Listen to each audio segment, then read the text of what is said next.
CFD in particular, but scientific simulation in general is going to revolutionize engineering design. It has not done so completely yet, though it's made a very big contribution. But at the same time, I do not consider the current generation of CFD tools as engineering design tools. They are very primitive. I strongly disagree when people say we have mature CFD tools. We don't. Welcome to CFD for Industry. I'm Cade Beck, and I'm your host. In today's episode, I'll be interviewing Dr. Akshai Runchal, who has nearly 60 years of experience in CFD. As a student of Dr. Brian Spalding, Aki was a first-hand participant in the creation of CFD as we know it today. I hope you enjoy our conversation, and please like, subscribe, and hit the bell so you don't miss an episode. Aki, thank you so much for joining the show today. I am so excited to talk with you. Thank you. It's a privilege, and I enjoy it. Before we get started, for those that may not be as familiar with the history of CFD and Dr. Spalding and your role, can you just give a brief introduction of yourself? Well, my name is Akshai Runchal. I was one of the first students of Brian Spalding back in the 1960s, I guess, before most of you were born. That was 1965, I believe. Brian was working on his unified boundary layer theory at that time, and I joined him as a PhD student. And then after that, I completed my PhD in 68 and went to serve as an assistant professor at IIT Kanpur, which was one of the major Indian institutes funded by a consortium of US universities, and very nice atmosphere there and felt very comfortable. I stayed there for a while, but then returned to Spalding. Had started a consulting company, and also CFD was really taking off. So I went back to Imperial College as a, well, you might say lecturer, senior assistant, senior research fellow. Worked there, worked with Cham as his manager. And then I finally joined a company called Ames and More, which was an American company working in civil, environmental, nuclear engineering field. And I started a CFD for them and headed their advanced technology group. So in 79, I split away and we started our own consulting company called Analytic and Computational Research. Eventually, we had offices in India and France and US. So that's still kind of active. I've always kept one foot in research because I really love teaching. I'm very actively involved in various committees, ASTFE. I was one of the founding members. And CFD has been my life, and it still is. Thank you for that introduction. Did you always know you wanted to get a PhD? Well, soon after I graduated, I knew I had to do one of the two things. One was we have the equivalent of a civil service in India, which is very highly valued. And basically, most of the good engineers and scientists come out of that, and administrators come out of that. So either I had that option, but I had a lot of interest in research and heat transfer. I had a professor who motivated me a lot. And he said, Spalding is the name. And if you can get in with him, then go. And so I got a ICI scholarship and I went. That's neat. That's really neat. What was it like to meet Brian for the first time? And what stood out to you about Brian after you met him? Well, I think when you meet him, you would be impressed in the sense that his sharpness of intellect and grasp, and he had a very way of looking at you, and you knew that he meant whatever he said. He was very exact with his words, always to the point. He was a Cambridge graduate, so I guess he had a very good control of English language. So he welcomed me very warmly when I got there in 65 and said, how are you? Are you okay in London, new place and all that? Very friendly.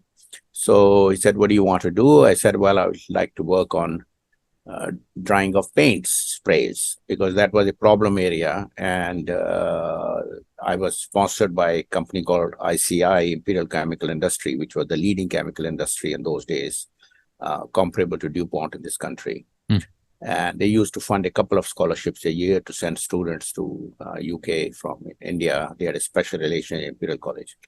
So I got one of those two. And so Spalding said, well, I know that you have good credentials, otherwise you wouldn't get the scholarship.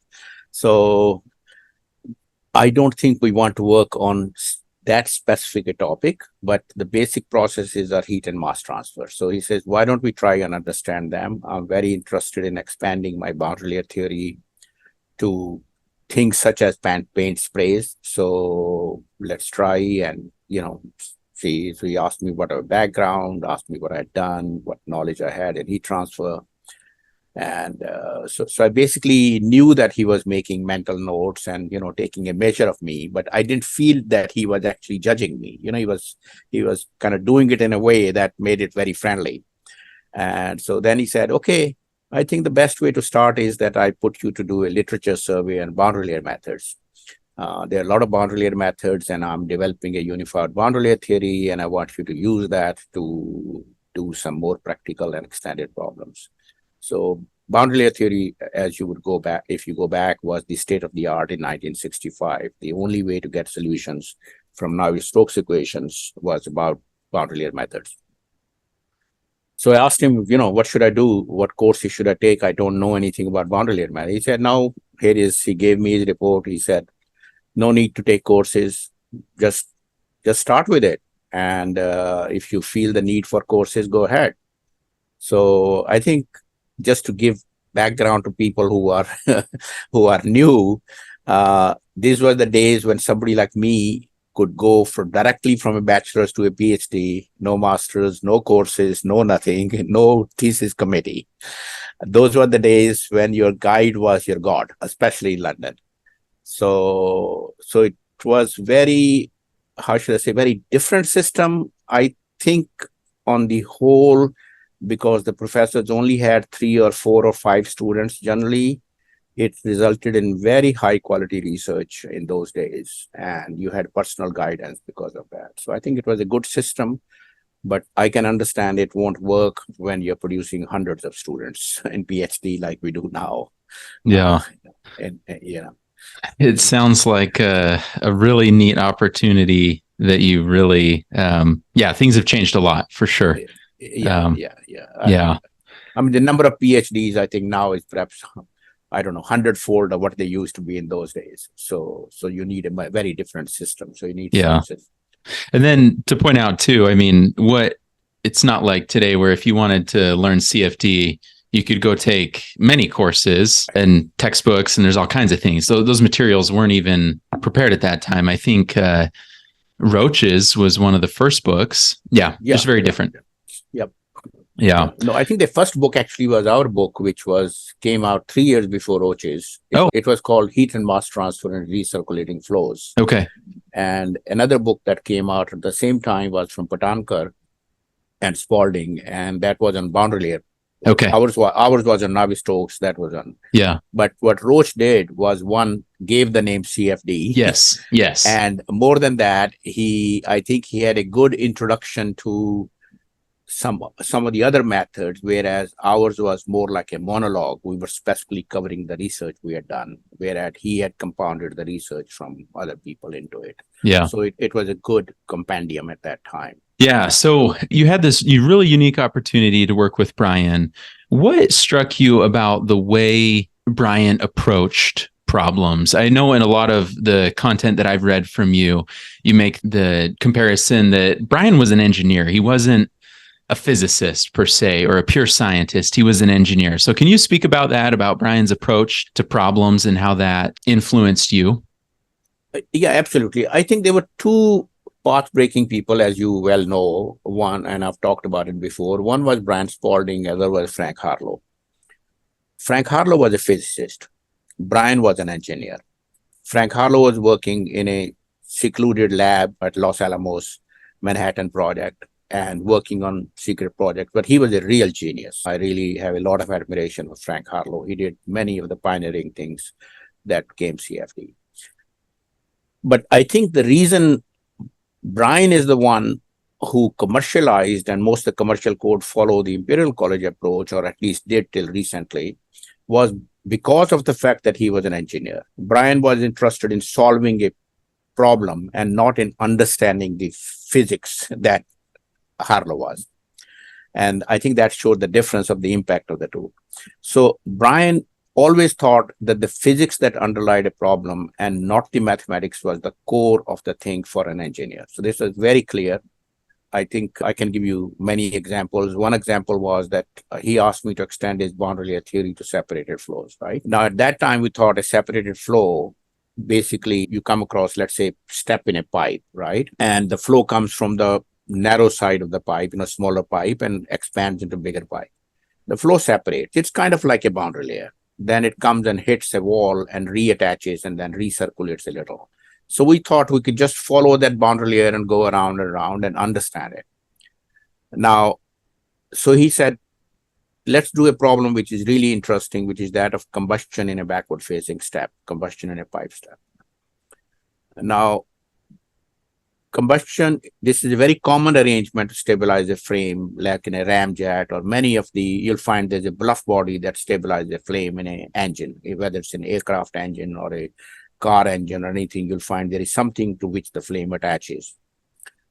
So I started using the profile method because I was extending his boundary layer theory to solving the parabolic equations and starting to do. Now, what I found was very quickly that no matter what I tried, the flame would go out, right? The way you do it, you ignite the flame and then you follow the flame down and then it's recirculating, coming back, and you hope that the flame would stabilize, attach, and go, because that's what really happens in real life. But in my simulation boundary layer flow, I would light the flame, it'll go down and peter out, and it'll extinguish. And I said I was doing something wrong. I spent about a month worrying about it, checking my code, everything. Nothing worked. So I finally asked some other people around, lecturers, just say, can you tell me what's going on? Where am I going wrong? Check my code. Nobody could come up with a reason. And we looked at the equations, they were fine. So the math was perfectly okay for that. He didn't tell me why.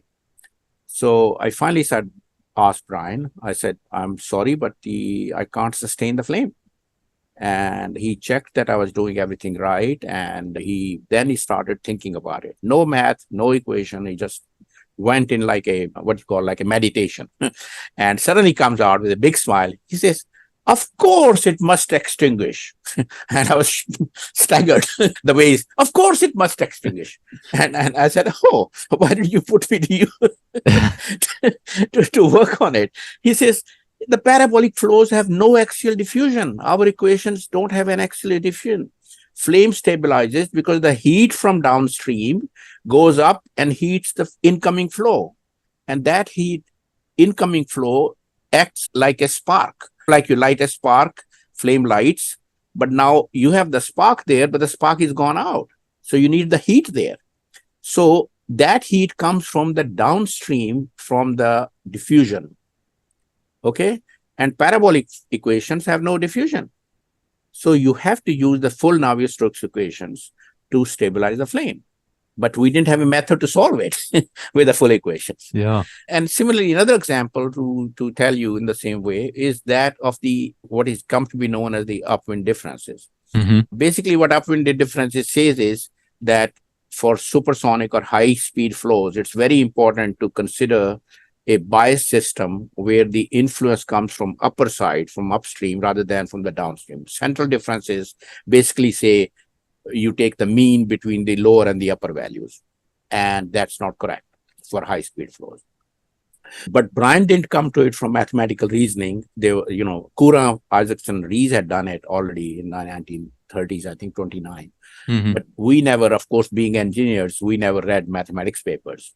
Yeah. So Spalding came up with this idea. He says, when we found that we were not being able to do properly the high-speed flows, his argument purely empirical and physical. He said, I used to live next to a pigsty, and whenever the wind came from the pigsty, it stinks. So he says, when the wind blows from the north, when it comes from Scotland, it's very cold. And he says, we must put in the impact of the incoming air rather than say that the incoming and downwind. So again, purely physical reasoning. So Yeah. I think his whole I think career was based and his whole thinking was based upon the physics and not upon the math. Yeah, those are excellent examples. Thank you for sharing those. So we're not saying that Brian avoided the math, right? It's just that that was the fundamental lens through which he saw everything first. The first set of glasses he put on was his physics, empirical reality glasses. And then he found math to translate that to a workable form. Is that correct? Yes, exactly correct. He didn't look at the math or how to represent the math or what to do with the math. He said, okay, this is how the system should behave and what math is needed to describe this. Yeah. Okay. So math was a tool for him, not the essence from which the physics flew. Yeah. I mean, you can look at both ways. Navier-Stokes equation have all the physics, right? Yeah. Or you can look upon physics as just a conservation of mass and then say the equation of continuity describes it.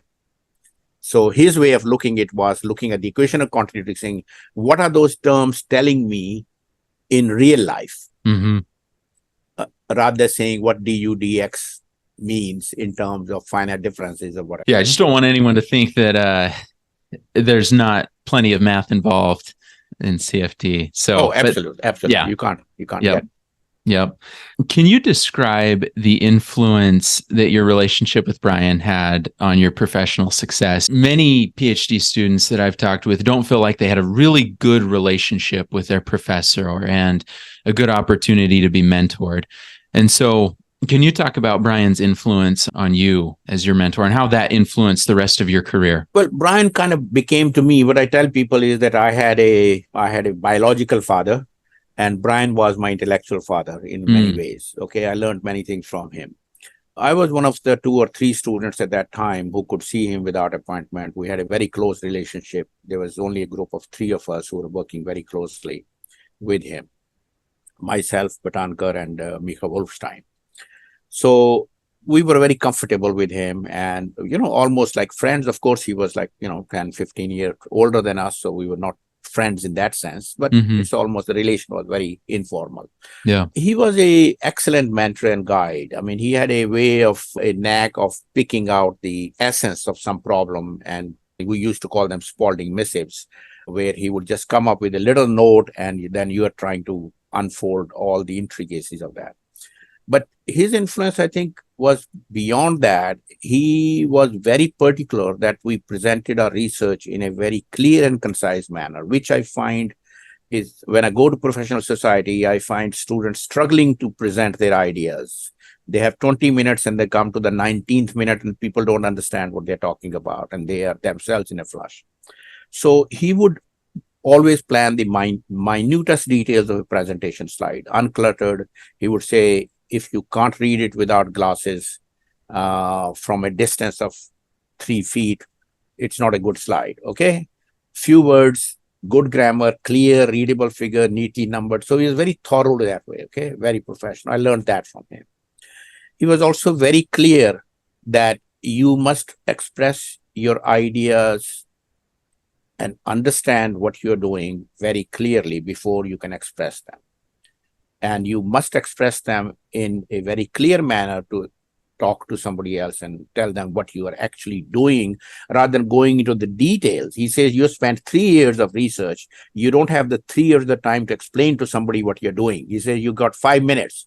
Okay. So he says, think about it, what you're going to say. So that was a very good mentoring and very good experience. So also at a personal level, I think his advice was very handy. He was very practical. I got a very good, for a fresh PhD, I got a offer of an assistant professorship from IIT Kanpur right away, and which was a major institute in India. Yeah. And I was torn between an excellent career option and my desire to prolong my stay in London. And I went to Brian and said, Brian, what should I do? I really like London. And he says, you'll regret it if you stay here because you like London, because you have a good professional opportunity. Go give it a shot. If you don't like it, come back. And so I think at a personal level, he knew what was important, which me as a student at that time didn't know. So he said, give your priority to your professional thing first, and then you can sort out other things, which was a good advice. So later I came back and worked with him in a close form. I got a lot of training and mentoring from him when I ran his company and learned a lot from him, which came very handy when we started our own company. Yeah, I wanted to talk on that with you seeing him operate in one relationship, right? As you had him as your advisor for your PhD and your mentor, but then working at Sham, how did that help you later on when you started your company and started the group for Dames and More? What things did you learn from him and his practical mindset in running a company? Well, when I was working at Sham with him, before that I had been in academic positions and I was teaching, so practical problems were something that we used as an example to teach our students when I'm a professor, right? I'm not actually doing them. It wasn't a consulting job, right? And what I learned in consulting with him is that firstly, you never understand the problem that you're given. Because if you understood it, somebody's already done it. Okay. So if you're in a consulting job, you're giving a problem that nobody has been able to solve or your client hasn't been able to solve. And there isn't a clear answer. Otherwise, they would know, right? Now, you don't understand it either at that stage, right?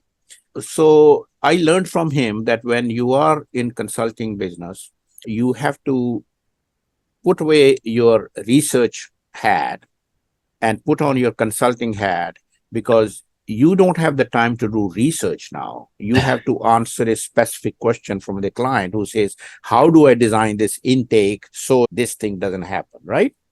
Now, I could tell him all the math and all the equations and all the uncertainties of turbulence and everything else, and he's not interested in that. He's interested in saying, should I make it this way or this way?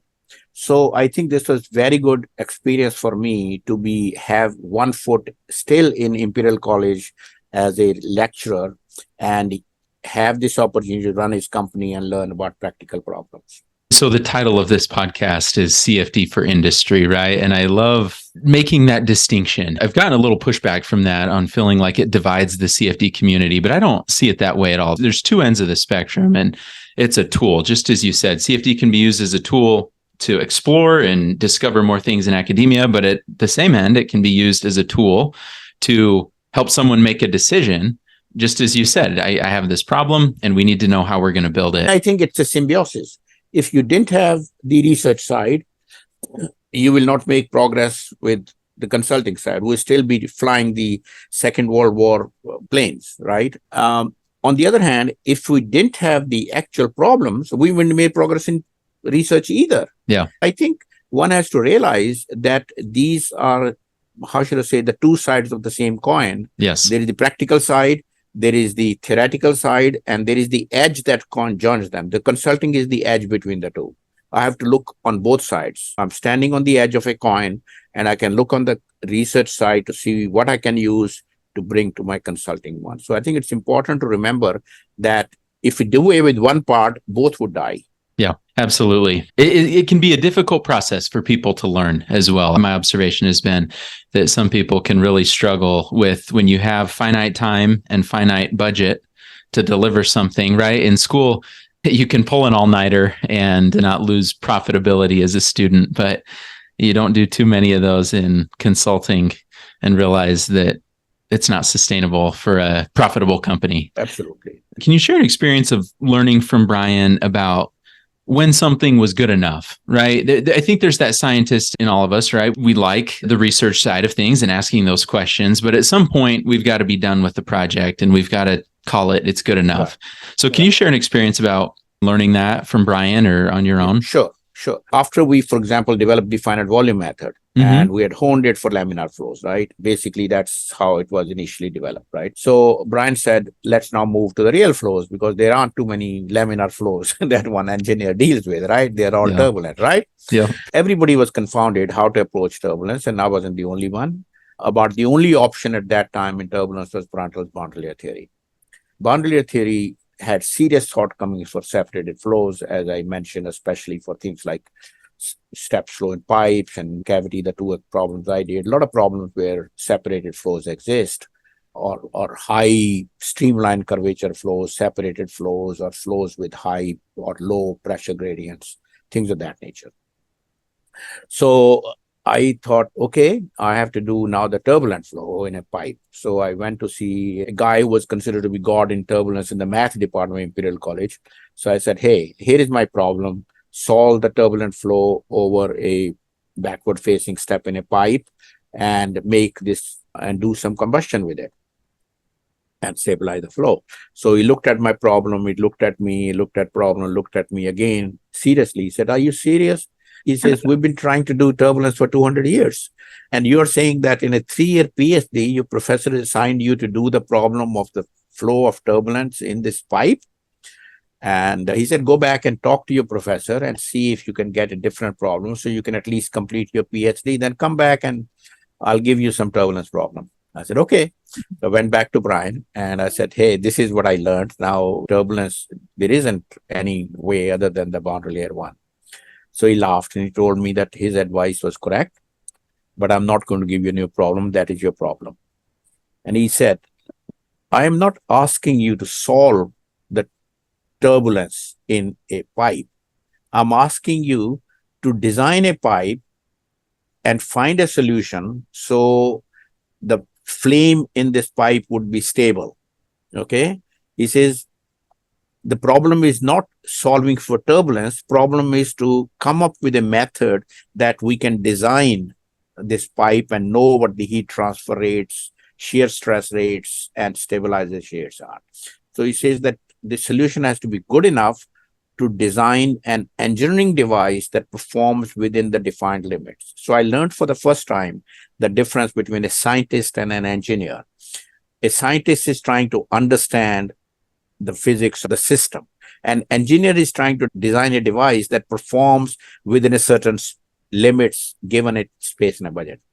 Then after a while, we found the turbulence energy length scale kind of models, and we went beyond boundary layers and we arrived at a method that gave me a solution to the pipe step problem. Of course, turbulence is still not a solved problem.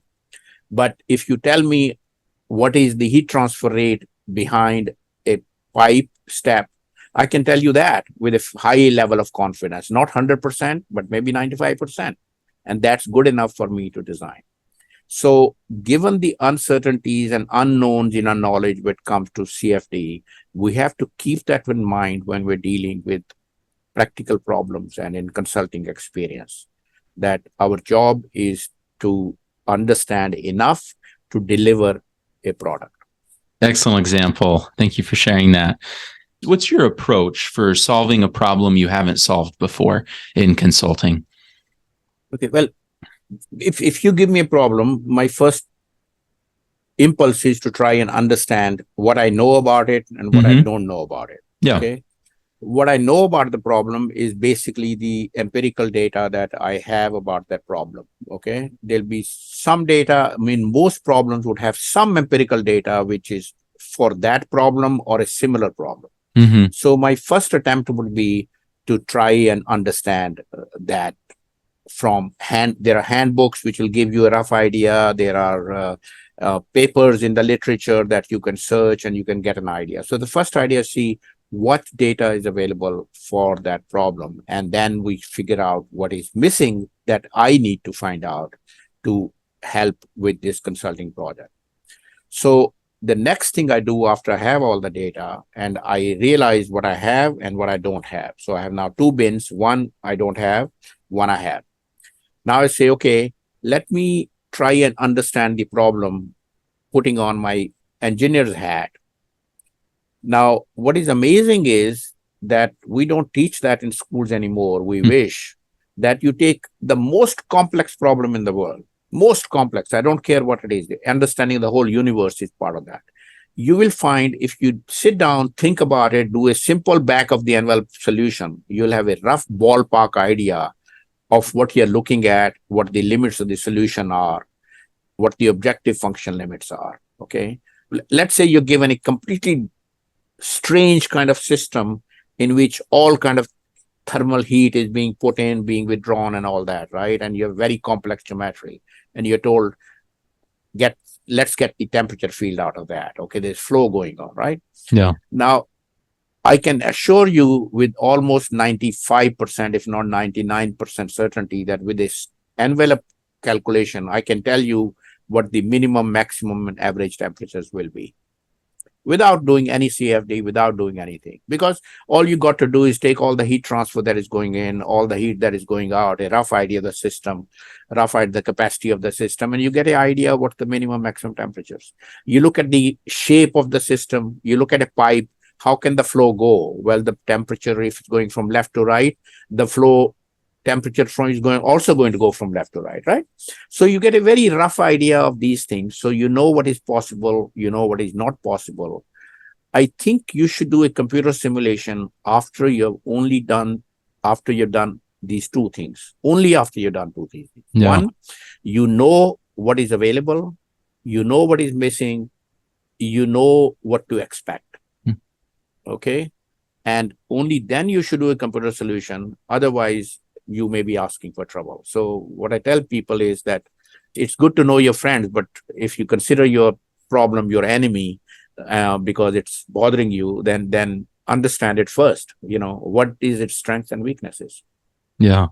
It reminds me so I'm a civil engineer by training. In my first semester, we took a surveying class, and one of the problems on the test was to calculate the sag in a rope or a chain. I can't remember. And so we were using the angles, and I'm going to forget the numbers, but it was something on the order of, okay, maybe the rope's 100 feet long. So, the sag can't be more than 10, 15 feet, right? Like that would be absolute most. And so the professor, some people submitted the answer to the problem as the sag was longer than the length of the chain or the rope. Right. And immediately he just said, come on, seriously, like it's just exactly what you said. The limits, that you clearly set something up wrong or calculated something wrong. And that just reminded me that was one of the first lessons that we got, is just fundamental engineering, right? Try to get a sense of what's real and what's going to be realistic for your output. So transitioning from there, based on your experience working with students, lecturing, and hiring employees in a company, what do you feel are the most valuable skills and attributes of those who really excel? And maybe to preface this a little more, I see a lot of companies who are hiring, and it seems like there's two camps. And obviously this is a broad generalization, but there's one camp that seems to say, no, we're really looking for a specific skill set. We're really needing certain skills. And there's another camp that seems to emphasize more like a cultural fit and are you a problem solver and all these other things, because information's changing fast enough that some knowledge is just outdated. And so we want to know how quickly you can learn and if you're just okay jumping in. But from your experience as a professional and running a company and having vast consulting experience, what were you looking for in the employees you wanted to work with? Yeah, I think you're right. I'm a team player and fitting in the company and all those are very nice things and they should be there. But you'll be amazed how many loners have made excellent contributions in the companies. There are all kinds of things. To me, I think there are 4 attributes that I think should be first looked at, and then there should be other personal attributes after that. And to me, those 4 attributes are that the first, you must figure out that the candidate had a good grasp of physics and the underlying math, okay? Because unfortunately, most engineers today are not taught physics in their undergrad studies, okay? I've taught at UCLA, and I know that how much of the basic understanding of the physics underlying the process is not taught because taken for granted, okay? So many students don't have the grasp of that basic physics, like we were talking about earlier with Spalding. Yeah. The second thing is that I think for an engineer, an organized approach to the problem is the most important thing, that you must be able to, you can't just attack a problem without thinking about it. You must have an approach to it. You must design an approach to suit that problem.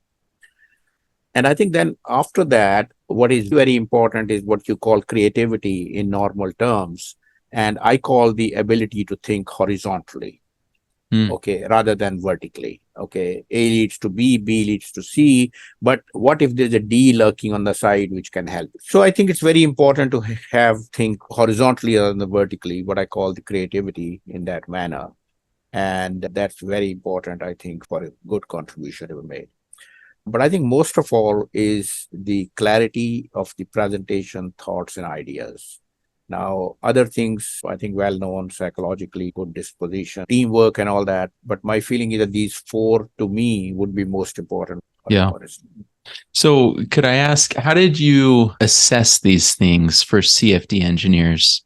Well, for the physics, typically what we would do is I would ask him some simple questions like, do you know what's the pressure drop in a pipe would be?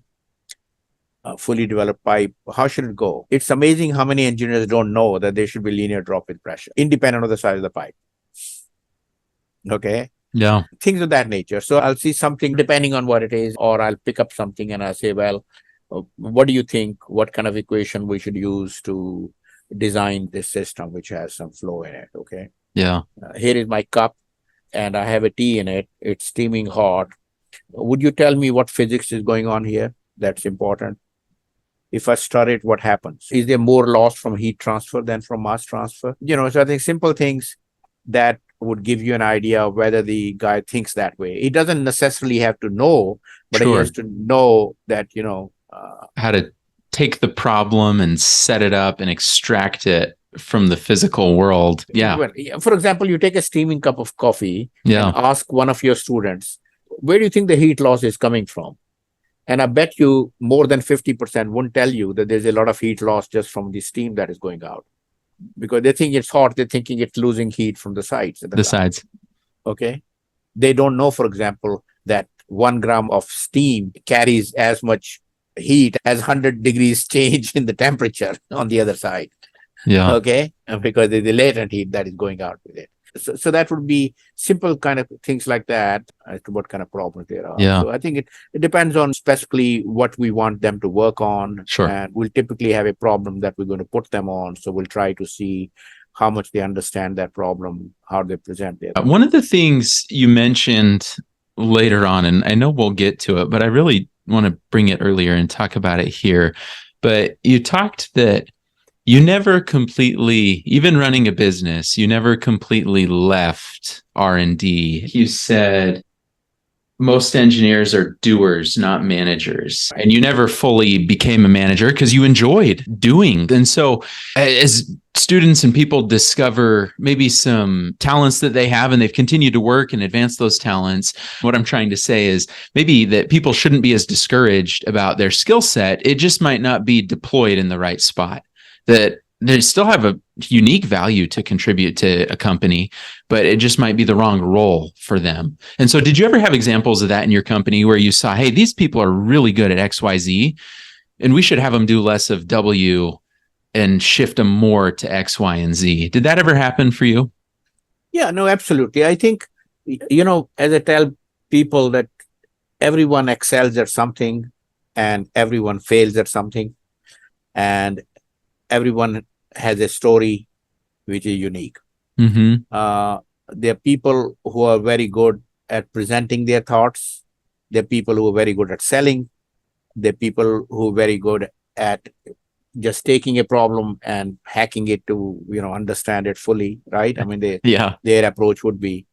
So I think, for example, we have a person in our company who you can never trust with timelines, right?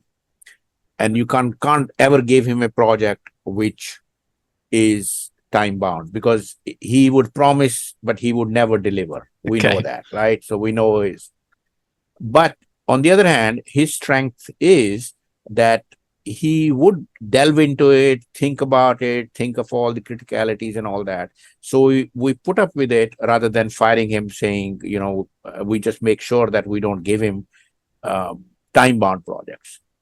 Okay.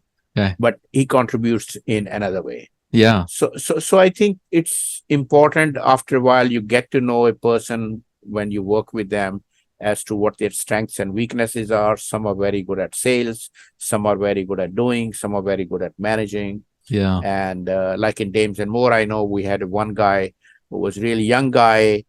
I think he was a civil engineering graduate actually from a very good place, but you could tell that he wasn't really the kind of person that we wanted in advanced technology group, right? Mm-hmm. And yet he was there. And then we found that, yeah, okay, he is not very good, but he's very good at selling. Okay, he's a salesman, right? Yeah. So we Let's said, okay, leverage all right, this. Yeah. okay, let's so we didn't have that direct sale because that was with the with our main office. So then I worked with the manager of the main office. I said, hey, look, I have a guy who is with me, my responsibility, but I really think both of us can use it. He Hmm. can sell projects for you, because our job was typically not selling. Our job, we are advanced technology group, we were kind of a research group. I said, Hmm. look, he understands what the kind of things, unusual things we're doing, and he will sell projects in which way you will need our services. Yeah. That's neat. So I think you have to realize that. And then of course there's some people who just would not fit. And Yeah. then you have to encourage them to say, okay, look, this is perhaps not the right place for you. Yeah. Yeah. And that's really, I guess I always try to view that as a good thing, right? The sooner you find that out, the sooner Yeah, you are to finding out the right fit, because there is a right fit somewhere. there is a right fit somewhere. Maybe Yeah. not with you. Maybe just Yeah. not with you. Yeah. Sometimes it may not be with you. Yeah. Yep. Yeah. That's right. So, what are the most common mistakes or misconceptions you've observed with people starting out in CFD? And could you give an example? I think the most common mistake I see is that people start doing some CFD and they don't understand the basic physics that is underlying it and what should be the limits of that. And I have a very great example I give people, that we were at an international conference, an ASME conference, and combustion was the topic. And one person from a very leading CFD company, the top company, made a very smooth presentation of the simulation of a gas turbine engine. Very good slides, very impressive. It just so happened that there was, in this case, a gas turbine design engineer sitting in the from a very good company, General Electric, actually, sitting in the audience. So he looks at these slides and he says, hey, I see that your simulations show a temperature in the combustion chamber that is in excess of about 3000 K. Is that right? He says, yes, sir. He says, so what fuel are you using? So the guy says the usual aviation fuel. He probably didn't know it was JP6 or 8 or what, I guess. But anyway, it's aviation fuel. Okay. And so the expert says, so what's the adiabatic temperature of your fuel? The guy says, oh, what's an adiabatic temperature? I'm sorry. I don't have any idea. So then the gas turbine fellow tells him that, look, the adiabatic burn temperature of most aviation fuels that we use, the typical JPs, is below 2500 Kelvin. Now, what that means is that it's impossible to have a temperature above that value. That's if everything was adiabatic and everything burned properly, you'll get that temperature, right? That's what adiabatic temperature is, right? So then there are losses usually. So due to losses, a typical gas turbine will not go above 2000 with a regular kind of fluid, right? And this guy had no idea. Okay. And then I think I gave you another example. I've seen you ask a graduate student, these were master students, I'll give them a code that I had deliberately fixed the turbulence constants in such a way that it'll produce a non-linear pressure drop for a fully developed pipe, right? And I'll say, go, do the simulation, tell me how it is. Yeah. And most of them come back, yeah, sir, this looks great. Here is the profile, here is the pressure drop. And I say, look at that pressure drop. I said, does that look right to you? He said, yeah, that seems fine. It's dropping. I said, pressure should be dropping linearly, not parabolically as this one is dropping. Okay. Yeah. So I think these are the things which don't have the time to teach anymore. In our schools, we have to cram so much information these days into the students that we don't have the time. And those students who pick it up usually pick it up on themselves. Yeah. We don't have the time to teach them. That's a pity, but that's where the facts are. That's striking examples of case in point of really what we've been talking about the whole time, right? Bookend it. You should have a realistic understanding of where you're going to be at. So can you tell me about the decision to start Analytical and Computational Research Incorporated? So you were with Dames and Moore, but what was the motivation behind that? And what did you learn? Well, I really enjoyed my time at Dames and Moore. It was a small family at that time. We had 50 offices. I could travel around the world. I saw great places. I really loved it. Yeah. And I was heading the advanced technology group, and it was great. And then came the 1970s, and as people who lived through those times, they were tough time for engineers. There was a nuclear things that basically stopped. There was no more nuclear power plants coming up, and the oil prices went through the sky. So my management wanted me to lay 20% of my staff. And I told them, look, we have a lot of business out there. Okay, you guys aren't selling that business. Let us spin us out as a separate company, put us on our own, and we'll survive. And so they looked at us, they said, no, you're too small for us. This was a 50 office company, and we were a 20 people office. They said, we don't want to take the risk. We don't have the risk at this stage. So they said, you go on your own if you want to. And so we basically had a very amicable divorce, and we said, okay, we believed in that there was work. So we just went out and started our own. So did you self-fund it? Were you able to bring clients with you? I'm always interested in the actual finance and the mechanics of how that actually worked for you. We were very lucky because Dames and Moore still had some ongoing business. They just couldn't, because they wanted me to lay 20% of my staff, not all of it. So we had enough work for them. So when we decided to go out and they wouldn't go, they said, okay, why don't you do this as a consulting for us? So we had some consulting spin-off from our old company. So we were lucky that way. Yeah. Because it was very good. We had very good. We continued working with them after that. So they used us as a resource. Yeah. Then we were lucky. There was a company which used to do a lot of work in power industry, and they needed our services. So we were just happened to be lucky. There was enough work, and we started in the garage at low overheads. And so we basically self-funded. At that time also, I'm talking of 1979. The venture climate was not yet there. Okay. The venture climate started much later than 79. Had it been there, we perhaps could have made use of it. Yeah. I guess I didn't even think of that.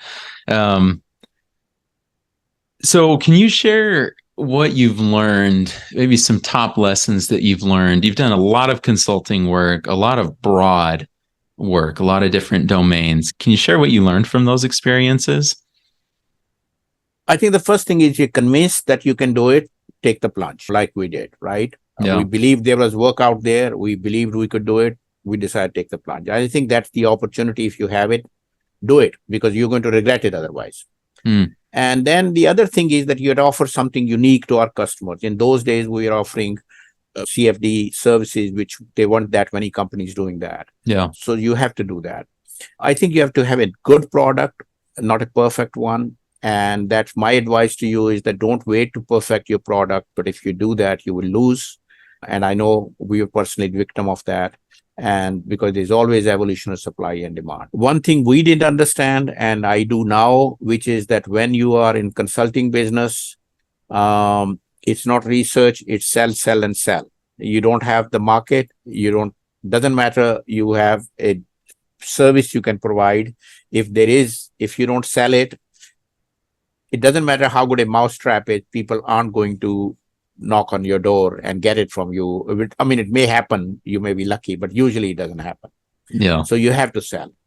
And the other thing is that you have to improve and innovate. You have to be paranoid about your business. I think, as the Intel guy, what's his name, Andrew, said, that if you're good, others are trying to be better than you. That's the whole point in consulting. It doesn't matter what you're doing. Okay, the simplest thing you're doing, somebody can try to do better, right? So the market always evolves. So you have to improve and innovate.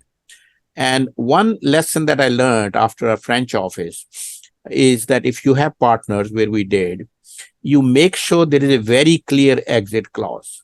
All marriages, as I say, are made in heaven. It doesn't matter how you meet your spouse, you meet them through some chance, family, chance, church, whatever it is, you meet them through something under not your control. Okay. Now, many of them fail in the harsh world of reality. I think something like 40%, right? And another 40% out of those lead in very acrimonious divorces. So you have to have the equivalent of a prenup when you're in business with others. So I always tell people, when you're going into business, if there's more than one of you, make sure that your partner understand when you might want to quit, why you might want to quit, and what should be the conditions for that. I think that these two things I would stress is very important. One is to market, and the other is to have a very clear exit clause. Yeah. And I think one of the things that struck me recently is not having the forethought to talk about that is actually a bigger red flag, right? I think people would be hesitant of, oh, I don't want to talk about that. It sounds like I'm not approaching it in good faith. And it's like, no, that's just sound counsel to get it set. Then you don't have to worry about it, right? Like unexpected things happen and you've got to plan for those. Absolutely. So would you do anything differently today if you were starting your own CFD business? Absolutely. I think we had the most advanced CFD program back in the early 1970s. I think for the bus product, we still have one of the best interfaces. We did a very good interface, but we fell into the trap that we wanted an interface, that a software that nobody would call us for support. It would be so perfect. Okay. We want everything taken care of. All the bugs worked out. Okay.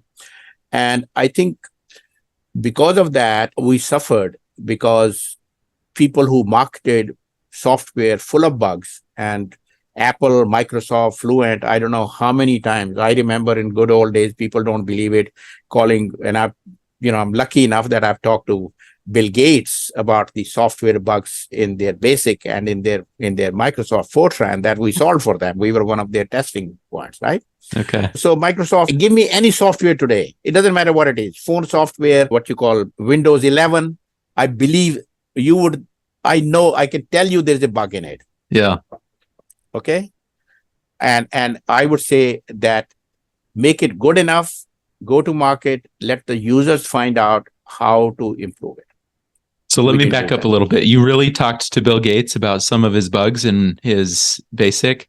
Yeah. We used to, I'm talking of having a computer, working on personal computers in 1970s, right? There was the IBM PC didn't come till 1988 or something like that, right? So the only thing was Microsoft BASIC and Microsoft Fortran. That was the only compiler. For Z80, I started working on Z80 systems, right? Nobody's heard of those today, right? Yeah. Okay. Z80 system was long before Apple and all that. There was no Apple on the horizon. And so if you were doing engineering calculations and you were using a personal computer, you used Microsoft Fortran or Microsoft BASIC. Yeah. And Microsoft that time was Steve and Bill Gates. So you call them and one of them will pick up. That's remarkable. As you're talking about this, it makes complete sense, but it's just not something like I put together until you've actually said that and remembered the history and the climate of that, right? Like that's, yeah. Well, go back to 79, see how many employees Microsoft had. Yeah. Microsoft perhaps had like 5 or 6 employees. Yeah. When we started talking about it. You see, Microsoft became big only after IBM DOS. Before that, Microsoft was just a small player. Yeah. And the main DOS was not, there is amazing stories. How Microsoft got the Apple, but perhaps for another, if you want to go back to one, I have a very close friend who worked with me in those days, Larry, and we were doing these things, and we knew most of the players in this field at that time. Yeah. And, but that's another podcast. We'll have to have you back. History of computers, not history of CFD. Yeah, there you go. Well, they're definitely tightly woven together, as we can see. What was the most difficult aspect about starting the business? I think I learned very quickly that we are doers. We're not managers. I was managing a technical group, but basically I was managing advanced technology group. Yeah. And when you're going into consulting company, a business, you need marketing, you need project management, which is not what I excelled at. I didn't have a marketing degree and I didn't have a project management degree, right? But now we had to deliver a project at a certain time in a certain budget and keep track of it and things like that. So all that. So the job of a manager is to get things done, not to do them. And my problem was that my interest was in doing them. I was a researcher at heart, and I kept teaching at the same time at UCLA or at Northridge, and I kept doing my consulting. I kept working with James and Moore, kept working on projects. I was never quite able to become a manager because my interest stayed in R&D. So that was the difficult part for me, was having to do the marketing and the project management, which I don't think I did a very good job. Well, yeah, it's definitely exciting to hear about all your experiences having run that business and done it well. I want to change gears a little bit. I noticed that you've created a course on Udemy. Can you talk about what was the motivation for that? Was there something specific you were going for? Yeah, I think what I found was that most engineers today do not know either the history or the pitfalls of using CFD. You use a software and you think it's God-given. I mean, people use Fluent or ANSYS and they think everything is hunky-dory. Well, everything is not hunky-dory in these softwares unless you know what you're doing. And I think I wanted to create a small course which was very easy to understand and tell people a little bit of the history of CFD, tell them a little bit about what pitfalls there might be and what the promises might be of CFD of the future. So basically, my focus is on these three things in that software. And I wanted people also, for example, in this course, I tell them how to do a discretization without using any finite differences. Okay. You don't need finite differences to represent numerically what the physics of fluids. Okay. A finite volume method is such that you can work completely with engineering terms like fluxes and values and pressures and things like that without having to worry about gradients or representation of them by linear functions and functionals and things like that.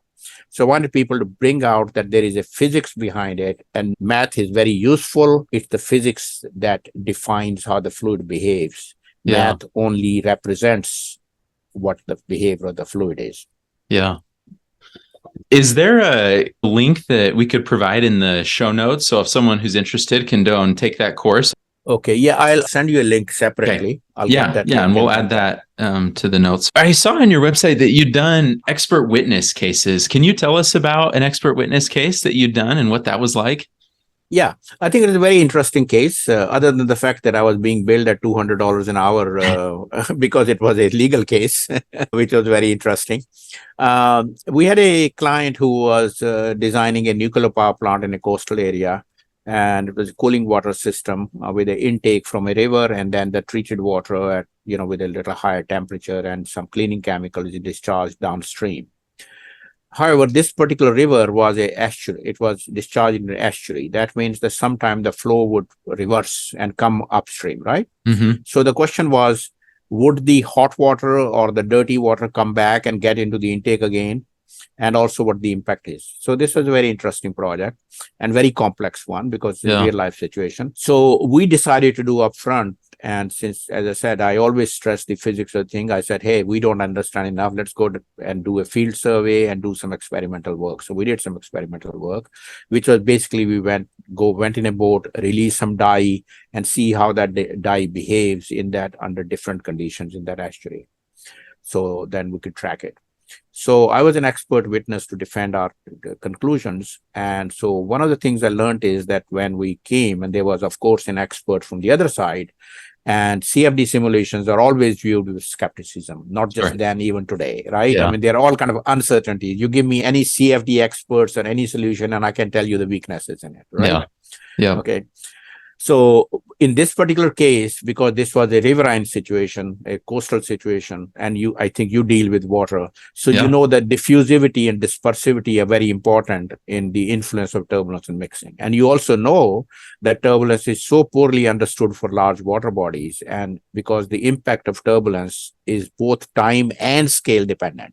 Okay. So you give it a small discharge, it's a different impact. You give it a bigger discharge, it's a different impact, right? And depends on the time when the flow is reversing or not.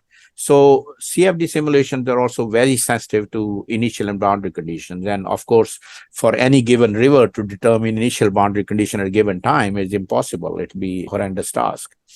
So we found it very valuable that in sitting down with this expert from the opposite side, we had the actual field data. We had actually gone and measured the velocities of at that time. We had done the dispersal of the dye. You could say, oh, Okay, here was the river, here is the velocity measured, here is the dye going and things like that. So this came very, very handy, and we were able to get a consensus which would not have been possible. So I think it's very important to understand your problem and have some verification or validation data when you're dealing with real life solutions, because CFD has a lot of uncertainties for most practical problems, if not for all of them. That's excellent. And I know for me, at least, in some cases where it seems difficult to get data, there are ways to, and I'm just thinking of like the brilliance of that, just go taking dye tests, even if it's just sample points, right? You're not going to dye test the whole thing. I think a situation like environmental impact, I say think of the worst case. Yeah.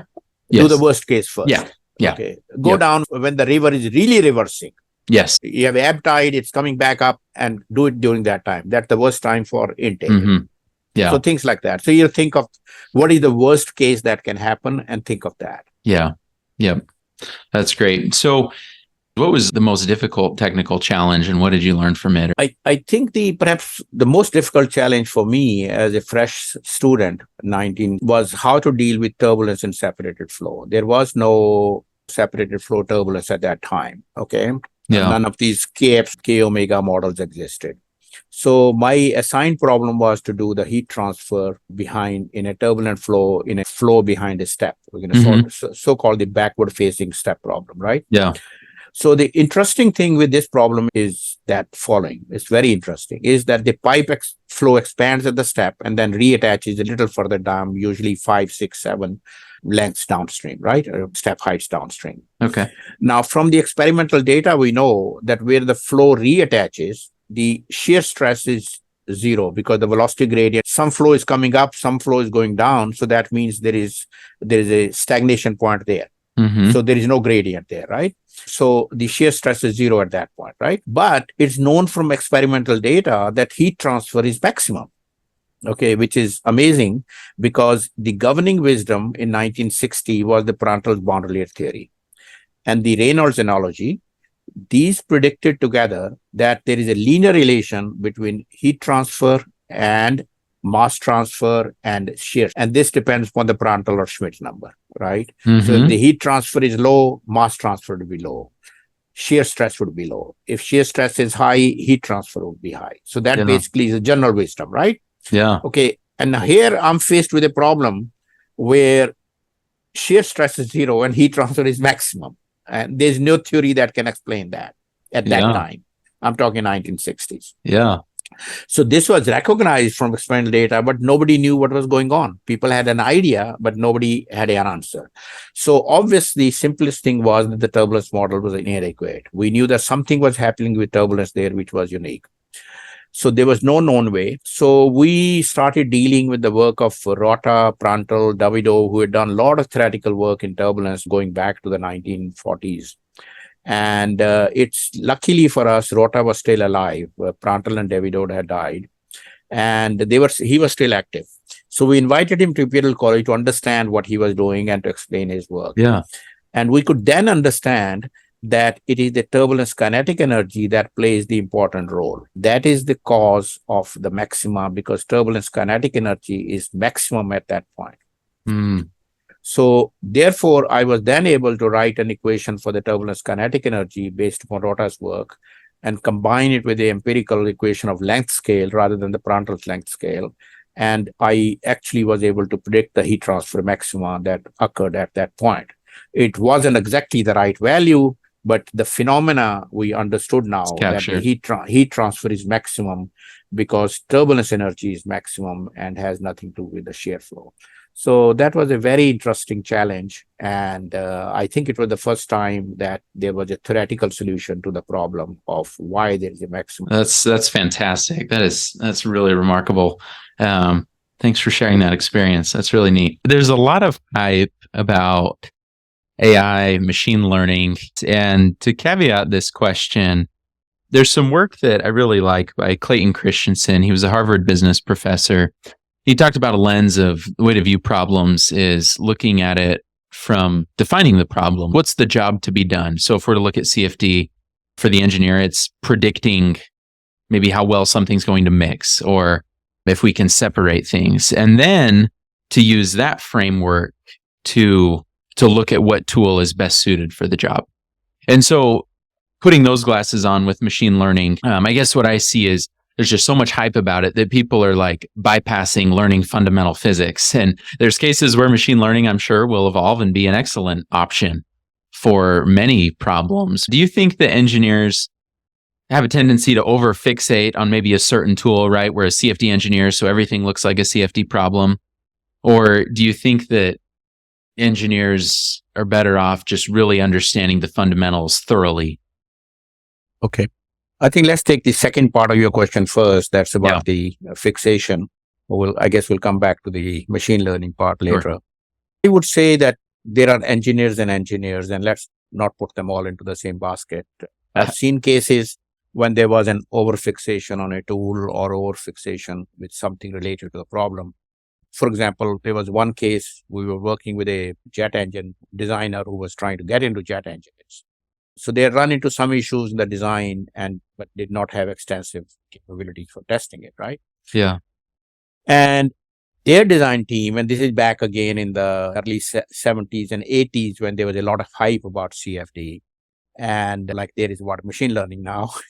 So the design team was over-fixated on CFD, okay? Not on the job to be done, so to speak, but on the tool. And they thought that this tool is going to tell them how to solve their problem, right? Okay. Yeah. Now, it took them a couple of years for us to convince them because they thought, hey, but CFD, you can solve the equation. Yes, we can, but there are uncertainty. No, but we understand. But, so what I'm saying is that they thought CFD was going to be their answer, right? So we had to convince them that it's just a tool unless you get some empirical data about your specific engine, okay? Because you're trying to design a new engine. So that was a case where they were fixated on CFD rather than on the problem. Yeah. Okay. But there's other cases where I've seen people are fixated on a tool that they're familiar with. Let's say you're just using Fluent, or you're just using one of our tools or your tools or Answer, whatever you're using, right? Yeah. Then a new situation comes, something else happened. A new a new animal is entered the picture, right? A dinosaur has jumped into your problem, right? And you don't know what tool to use for the dinosaur. Okay. New physics in there.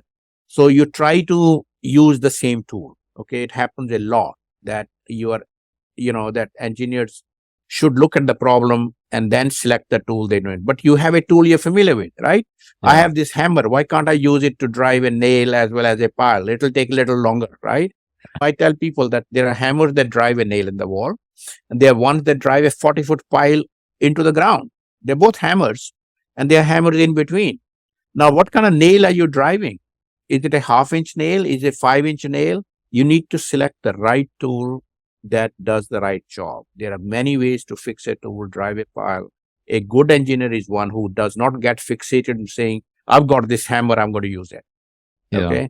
So I think that's a mistake we make often in practice, right? So my advice to the engineers in this situation, or the answer to your question, would be that a good engineer is one who should consider the most appropriate tool, achieve the defined objective within the time and the budget constraints. I think these things most engineers forget, that there is a time and a budget constraint and they have an objective to achieve. So they should not fix it. So as far as the machine learning concern, I think you're right. There's a lot of hype about it. There's a lot of potential for waste of resources. And I've lived through the times when CFD was going to give us all the answers, and I lived through the time when Nano was going to give us all the answers. Everybody was doing Nano back at the turn of the century, and then the reality sinks in. And so I think that the same situation in machine learning right now. Yeah. It is a new tool on the horizon. It has a lot of promise, and it is going to make a good contribution, but it is a new tool. Yeah, great perspective. And you have the benefit of that perspective, right? You've seen these hypes before throughout your career and your lifetime of how things play out. Do you still consider CFD as a big topic, or do you think it's matured? How much do you think CFD has really matured compared to where you think it will go with the advancement of other tools? I personally feel that CFD in particular, but scientific simulation in general, is going to revolutionize engineering design. It has not done so completely yet, though it's made a very big contribution. Yeah. But at the same time, I do not consider the current generation of CFD tools as engineering design tools. Okay. To me, they are very primitive. And I'll give you some examples later of how primitive they are. I strongly disagree when people say we have mature CFD tools. We don't. Okay. We are just redefining mature in a imperfect manner. For example, let me give you an example. When you buy a product today, the manufacturer gives you a warranty that the product will function as advertised and the manufacturer would cover any manufacturing defects. Now, do you get that from any software tool that you know? Does ANSYS say that it would exactly solve the physics, and if it doesn't, I will cover any manufacturing defects or I'll fix all the bugs? No, you report the bugs and they tell you, yes, we'll fix them or you fix them. Okay. So when you use a product, let's say a car to drive from point A to B, you have a high degree of assurance that you will achieve that objective, right? Yeah. Now, with a mature CFD tool today, or so-called mature tool, does the manufacturer give you the warranty that you'll actually reach your destination, that the simulation would represent the physics? No, it doesn't, right? Okay. It actually says the opposite most of the time. It says the opposite. It gives you, like you read at the disclaimer in our software. Yeah. This disclaimer basically tells you, hey, you want to use it. You are on your own. I'm not behind this. Yeah. I'm selling you a software. I'm charging for you. And then I'm telling you, I'm not behind. That's what the CFD tools of today are. Yeah. So definitely, how can we call them mature? Yeah. If you can put in a reference to our Runchal and Rao paper in CFD. Yeah, I can add that. 2020. We had a complete list of limitations of the current generation of CFD tools, but the basic things are that none of them assure you that you're actually solving the governing equations and that define the physics. Solutions could diverge, solution could converge. Computer results may or may not satisfy conservation laws. Nobody guarantee you satisfy the second law of thermodynamics with any CFD code. Okay. You get temperature which are so unrealistic and you say, oh yeah, something went wrong, like we changed something. So none of them have built-in checks and balances that assure the input being given and that the physical limits of the fluid or the problem at hand are being adhered, right? So you're basically, today's codes are basically garbage in, garbage out situation. Okay, no software gives you an actionable guarantee that physics is correctly represented. Except perhaps the only time I'll give you a guarantee with my code is when it's a laminar flow. Okay, I'll tell you, I'll stand behind it. Right? Yeah. You give me a turbulent flow, you do a turbulent flow, you're on your own. Okay? Yeah. So then the other problem is that CFD codes of today, they take a long time to go from CAD files to CFD to grades. And I've seen cases where somebody spent 6 months doing a grade for an aircraft engine and took them 1 week to solve the engine. Okay. It's not unusual to spend a lot of time getting a good grade for a very complex situation. Okay. So this very resource intensive. They are very, for most practical problems, and there are uncertainty at every level. Turbulence uncertainties, uncertainty related to the physics, multi-phase, multi-fluid, chemically reactive. You know how it is. I tell people that, for example, when I teach this course, I tell the example that the reaction between hydrogen and oxygen can be a 1-step reaction. It can be a 5-step reaction. And there is even a 50-step reaction. You know that when you're doing it, right? It depends upon what are you looking for, okay? Hydrogen doesn't just go H2 plus O2 is equal to H2O. It is H2H plus H, and it is H2H2 minus, and it is O plus H2OH. It's OH plus H2OH2. All kind of things happen, right? Okay, so none of these uncertainties are taken care of. So today's codes are labor intensive, hard to automate, very expensive, and full of uncertainties. So simple message is a lot more work is needed and a lot of creative research is needed. I would encourage people to go into CFD with the point of improving it. Unfortunately, most people go to CFD today just to use the software. Okay, that is different. That is the job of an engineer. That is fine. Yeah. I'm not saying that shouldn't be done, but I'm saying that we need a lot of work to make these codes mature. That's a great perspective. So continuing on with this, what role do you see machine learning playing in the future and coupling with CFD tools? I strongly believe that this is the technology that will make CFD tools into practical engineering design tools. Okay. I know there is a lot of reasons, a lot of criticism of it, because most basically machine learning AI is not physics, right? There's no physics in it, right? Yeah. Basically function fitting, right? But I think a design tool is one where an engineer can use with some measure of reliability and without months of training. And that is, I think, where these technologies can help. Okay, intelligent tools should have a built-in library of fluid properties, auxiliary data needed set up here. How are we going to do that with today's tools without AI? Okay, we can build libraries that can be queried to say, hey, I'm working with this water under this range, this temperature. What are the properties I should use? AI can easily query a database and come up to you and do that, right? So that's where these things can come in. We need a library of built-in problem solutions that can assist you in learning about the code and validating the results, right?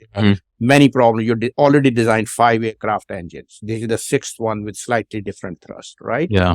So this is where the AI technology can help you. Okay, you can have all the data categorized, digitized somewhere, and you can use AI to search that, saying, oh, what happened there? Yeah. What made it successful? The ability to go from CAD to CFD is another one, because I think AI, machine learning, provides you essentially a way to do what I call gridless computing. Okay, because each node, we can design a node for a neural network, which can act as a CFD node, right? And they don't have to be connected in any particular manner. Okay, there is no particular relation between them. They're passing a function one to each another and modify. Okay? So it can do a gridless for a CAD geometry. There's a bunch of things that I can mention here. They can also help us accelerate convergence by going through and optimizing precondition relaxation factors, which is a very difficult problem for today's thing, right? Okay. So we can look at the evolving solutions, quickly analyze it, through it one, okay, this direction it's going, what's an optimized factor I can use to relaxation, okay? Yeah. The one more important thing it can do is that it can look at all the solutions, and it can look at the conservation law, say, okay, where does your solution depart from the conservation law? And where is it not defining the physics, okay? So it can automatically provide you. One of the problems that I find, a specific example I'll give you, is that let's take the design of you have an aircraft engine. Now you want to design, somebody comes up and they say, hey, I want this engine, now my plane to fly all the way non-stop around the world, right? So I need an engine that has a longer operating ratio and longer something, right? Yeah. Now, one of the critical outputs from the combustion chamber is what we call a pattern factor. A pattern factor basically tells you that what comes out of the combustion chamber and goes into the turbine. There's a turbine at the end of the combustion chamber where the power is generated. So it says that what is the profile of that? How does the profile vary in circumferential or radial direction? So what's coming from the exit? Think of a pipe flow exit, and at the pipe, how is the temperature varying at the exit? That's called a pattern factor. Okay. Now, why it's very important is that the turbine blades, which are rotating and seeing this different flow, if they see flow with different temperatures, they go into a stress. Okay. So stress depends on the temperature gradient. So stress and the longevity and the performance of the turbine blade depends upon the pattern factor. Okay. Now, when I'm doing all this complex simulation, all I'm interested in is the pattern factor. Okay. But what do I get? I've done a 1,000,000 node study. I get billions of data points, and I have to go through all those and analyze all that and see what my pattern factor is, right? Yeah. Now, wouldn't you like to have a software which just gave you the pattern factor and you don't have to deal with all this data? Yeah. Right? Now, how are you going to do that manually from these millions and billions of points, right? So what we want is a software that can automatically do all these things and generate pattern factor table for you, sensitivity failure, say if you change, this is what happens. If you change, this is what happens. Okay. So these are the kind of things that we can help with. Then you need a kind of summary of the statistics that define solution, maxima, minima, averages, shear stresses, what's the total heat load, what the total stress load, what's the total pumping power needed, all those things. So all these significant things, we can now combine the machine learning AI with all that and design tools which can give us the digital twins of these simulations.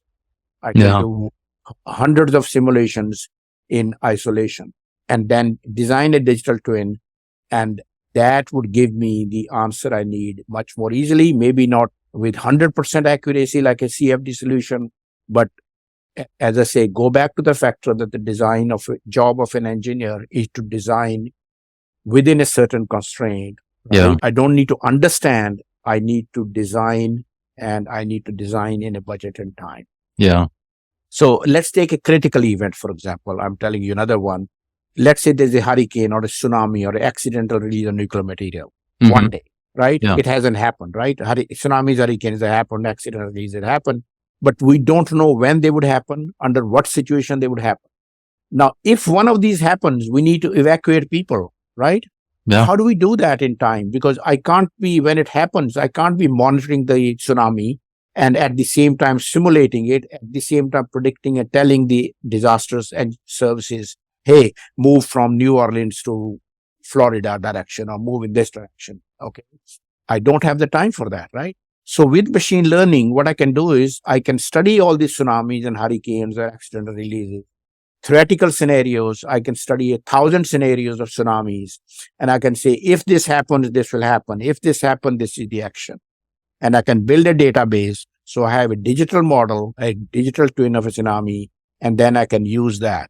So that is not possible without machine learning, without AI. Okay, because I'll have too much of data to sort in real. Yeah. So that is where I think the machine learning would help us. We'll be essentially making what I say, the flight simulators like we have to train pilots. We'll be making AI or ML digital simulators for problems. Okay. It's analogy. So those digital simulators can then be used for that specific design in an emergency or for design purposes. So I think as far as the near future is concerned, it's a matter of definition. When would it happen? I don't know. I think a decade or two at the most would get to a stage where we mature enough tools where we would have removed some of the shortcomings of the traditional CFD. We wouldn't have removed all of them, but we have removed quite a few of them. They could be used as practical tools today. So I think that will happen. I think some of the current tools may evolve or some disruptive players might come to the market, but I think it will happen in the next decade or two. Interesting, really interesting insight. So something, just the data and the amount of data. I was at a conference earlier this year and had the opportunity to talk with Milovan Peric, and that was one of the things that he brought up was we need better ways of handling the amounts of data that we're going to start generating or that we already are generating from some of these simulations. And it's a real problem. Simulation of aircraft engine with 1 million points is not exception. It's a routine. Yeah. Okay. And you take 1 million points at a time step of less than a millisecond, a tenth of a millisecond, and you're generating billions of points. Right? Yeah. Yep. It definitely is a problem of scale. Yeah. In closing today, we've had a wonderful discussion. And again, thank you so much for the insight you've provided. And just to kind of wrap things up, I just wanted, with the benefit of your experience and your perspective as a researcher, consultant, and all of the experience you have with CFD, what is something that you know about CFD now that you wish you would have known when you started out? I think that's a very good question. The first thing is that, as I said, these are 1960s, right? Yeah. I learned CFD before we knew what CFD was. Yeah. I wasn't trying to do a CFD. Spalding wasn't trying to do a CFD. We're trying to solve a specific problem. We weren't trying to create a discipline, right? Yeah. We were just trying to solve practical problem that had confounded previous engineers, right? Designers. Yeah. So we didn't think, I mean, I was a small fry at that time, but I don't think even Brian Spalding or Frank Harlow thought that they were creating a multi-billion-dollar industry. Okay. None of us had that side. We're just solving a specific problem. Yeah. Now, what I realize is that if I had known that this is what's going to happen to CFD and that this is what would happen, I would have started off very differently from the very beginning. To me, at that time, I'm very fond of mystery. Mysteries are one of my favorite books. To me, CFD, when I grew up, when I was a student, to me, CFD was a mystery, solving one mystery of another. Why did my program not produce? Why did the program blow up? Why did it not blow up? So I was solving one mystery at a time. I was immersed in that, right? So I was just doing that, right? Now, what I know today is CFD is not just fluid dynamics. It's not just physics. There's a lot of computer science is there, matrix theory is there, probability theory is, chemistry is there, environmental science is there, right? These are just a few of the examples, right? Now, had I known that, I perhaps would have taken a course or two. Spalding said you don't need to take any course in fluid dynamics. I wish he had told me, but take a course in computer science. You'll understand how to do it better. Take a course in matrix theory, right? Yeah. So I think if we knew that, I would perhaps start off differently today. Like if I'm starting off today, I would say, hey, you need to basically understand. For example, today, nobody foresaw at that time that the future of computing was cloud computing, right? Yeah. I mean, we had single processor computers and we thought vector computers were the next answer. Then they thought the parallel computers was next answer. Then the massive computers were next answer. And who thought that we could compute on 1 million laptops distributed in 1 million homes? Yeah. Right. So computer architectures evolved so much. Had I understood that, I don't think I would have used the matrix solvers the way it is. Yeah. One message or lesson or something that I've learned that I would like to impart to your listeners is to keep this in mind that I learned from Spalding and honed over the years, that the job of an engineer is very different from that of a scientist. The focus of a scientist is to learn and understand the truth of a system. Okay. The engineer's job is to deliver a solution within a stipulated time and budget. For all practical problems, there is only a limited amount of resources available, and there's only so much time we have to solve that particular problem. Nobody's going to give you a whole life to design a better bridge over the river, right? Yeah. For example, let's say you tell me design a house that lasts for 100 years, right? Now, I can design it. I can over-design it by using a lot more steel, 10 times the steel needed, wood needed, concrete needed, so I can make sure that this house lasts for 1,000 years, right? Okay. I think as an engineer, I failed in my job. I've designed a house for 100 years that lasts 1,000 years. What does it mean? It means I wasted resources for the society that could have gone to building maybe 5 houses, right? Yeah. Okay.